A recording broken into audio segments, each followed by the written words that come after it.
নমস্কার, খবরবার্তে স্বাগত জানাচ্ছি। এতে তো বিশ্বজুড়ে একটা চর্চা চলছে যে আমেরিকা কীভাবে ভেনেজুয়েলার রাষ্ট্রপ্রধান মাদুরোকে তুলে নিয়ে কিডন্যাপ করে নিয়ে তার জেলে ভরে দিয়েছে।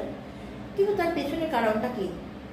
বিশেষজ্ঞদের মধ্যে বিভিন্ন জনের বিভিন্ন ধরনের বিশ্লেষণ। তবে সারমর্ম এটাই বেরিয়েছে যে চীনের সাথে ভেনেজুয়েলার সেই ঘনিষ্ঠতা এবং ক্রুড অয়েল, যে অয়েলটা চীন প্রচুর পরিমাণে ভেনেজুয়েলা থেকে ক্রয় করে থাকে, সেটা আমেরিকার পছন্দ হচ্ছিল না, কারণ আমেরিকার ওই তেল চাই।